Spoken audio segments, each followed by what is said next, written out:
Hello, beautiful people. Welcome to my channel, Become the Disruptor. My name is Magda. I'm a qualified trauma-informed therapist, and today we're going to be talking about intellectuals and highly functioning and competent people. And since you've been doing the healing for that long, since you've been doing and building your self-awareness for that long, for years potentially, why your life still hadn't changed? At this point, we will have to accept, and I'm including myself because I had been intellectualizing a lot of things. So despite of me, of course, being a therapist, I had been in your position at some point. I had also had, therapists. I also, tried loads of things to heal for years, and nothing was changing until I found a practitioner who would address things robustly. And then the life started changing. So if you think that you can do this work alone, I would say this: if you could do it alone, and if the methods that you are using are working, you would have done that by now.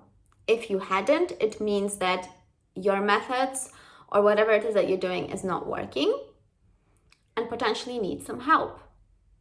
Now, but you need a very specific type of help. So first of all, I would say the therapist for you specifically at this point cannot be someone who is very much like, culturally accepted as a therapist or a coach.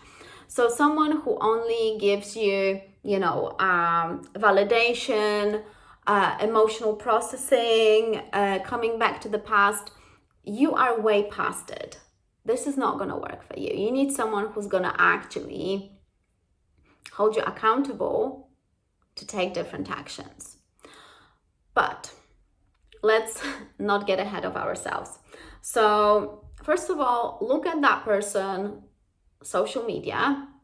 And I would suggest someone who has social media so you don't have to talk about in sessions about their framework. No, you basically know how they work, and then you decide, this person's, the way they are talking about working with their clients, the way they demonstrating and showing their work on social media, does that make sense to me? Can I work like this? Now, so that's one. The other thing, check their feedback.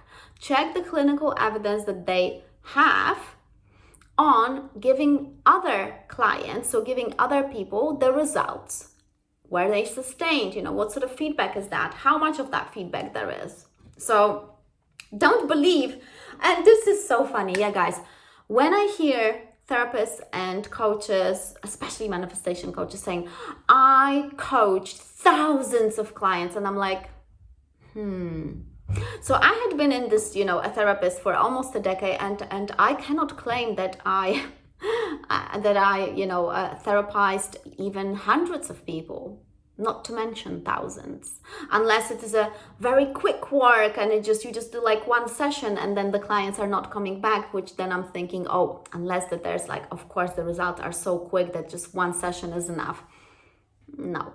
So don't believe I coached or therapized hundreds or thousands of clients. No, look at the feedback that's there.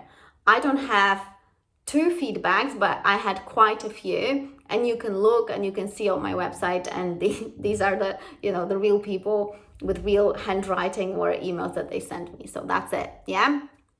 So look at the look at the feedback and the variety of it.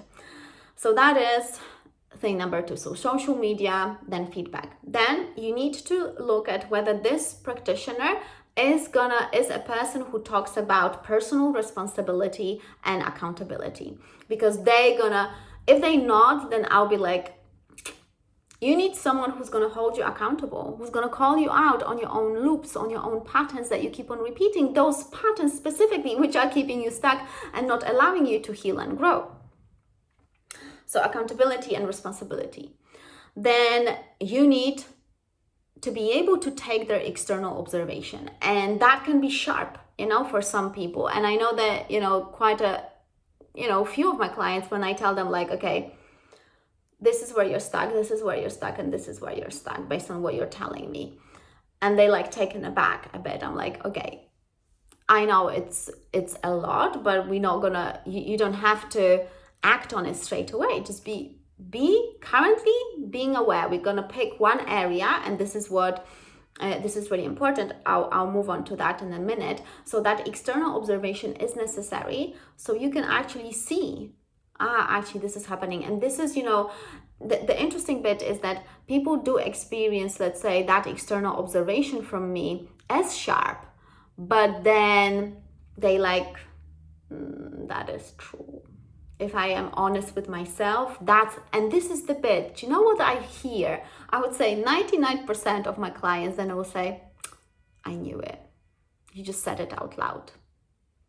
This is it. You know your loops. But when you have the outsider, a stranger telling you, this is what's happening, you're almost like, there's a confirmation. There's no way that you can hide now.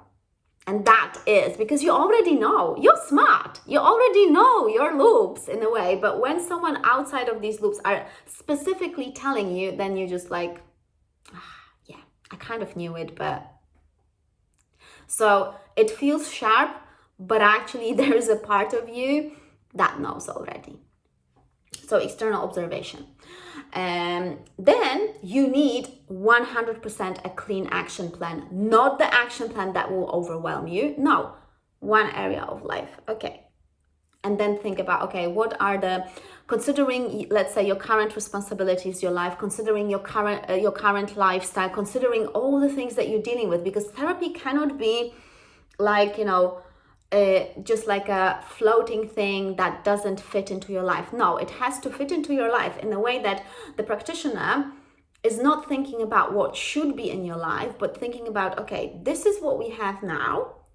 Let's experiment, let's say, with this and this and this and that action. How do you feel about that?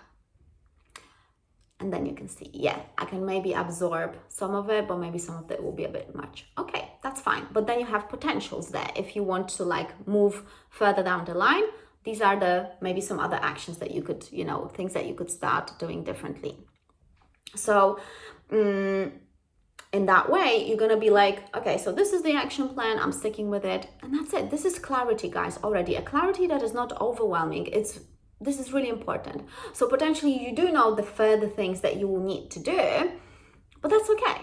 It's just that currently you just like, those further things away, they are next steps. Currently you just focus on what is in front of you, yeah? So clear plan, and then you will 100% need nervous system regulation. Now, and this is what I'm saying a lot to my clients, because a lot of my clients had been intellectualizing for years, and because of that, they were disembodying. They were, they were literally not even processing their old, the old stuff, but almost like disconnected from their body, so they don't feel the raw physical sensation that's arising in them that you then call sadness, grief, anger, frustration, whatever, but they just move straight away to the mind and analyze, blame, judge, themselves. A lot of the times it's not about even other people. So the nervous system regulation at this point for intellectual, what I notice is it's a two-stage thing. It's one stage is almost like you're learning to absorb the emotional upheaval that will come up when you're going to start changing your actions, because you're going to feel triggered when you're going to start changing your actions, because your nervous system is going to feel like, oh, we're doing things differently. Is it safe? So you will feel a lot of fear. Well, it depends on an action. I don't want to like scare you, but there will be some fear that will be coming up for you. So that is one aspect of this dual process. But also what you will notice, there'll be some, almost like some days when you just want to sit and do nothing and cry.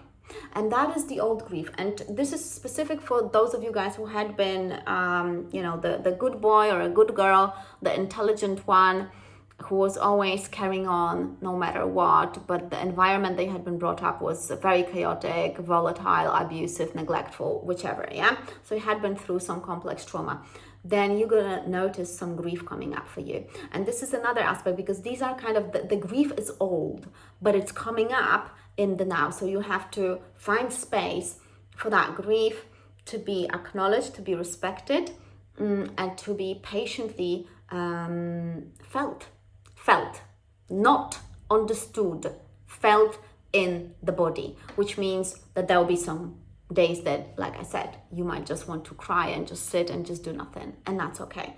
So respect that part of that dual process. And this is the nervous system regulation. So the more you feel of these emotions outside of the sessions, because there will be, it's like I said, the sessions are only there to give you more clarity and for you to be like, okay, this is all how it's happening. Emotional stuff might happen in sessions when you will be triggered 100%, then we're dealing with it 100%, then you're feeling that, then that is, where you staying with the feeling. We're not trying to talk about it, we're not trying to understand it too much, but just really staying in the body with the feeling. But like I said, it's not that much emotional processing. There is some, but not that much. The majority of it you're going to be doing outside of the sessions. So this is how you pick a practitioner at this stage in your life. So when you tried it's almost like your post-therapy, your post-coaching, your post the whole manifestation culture, your post that, nothing has worked. This is what's going to work for you. I just gave you the recipe, and I trust that that was helpful. If you want to book a session specifically with me, you've got the links down below. It's all very transparent on my website. You've got feedback, you've got prices, you've got everything. So you're not booking anything like, oh, what's the price? The prices are there. Everything is there. So it's a very transparent process. It's a very easy and quick process. So there's no strings attached. That's it, okay? And that's why you're gonna get results if you book a session with me. Yeah. But again, check my feedback. I don't have to talk about it. You can just read it. So I trust that that was helpful. Like, share, and subscribe as usually. And like I said, if you want to book a session with me specifically, you've got the links down below. Bye-bye.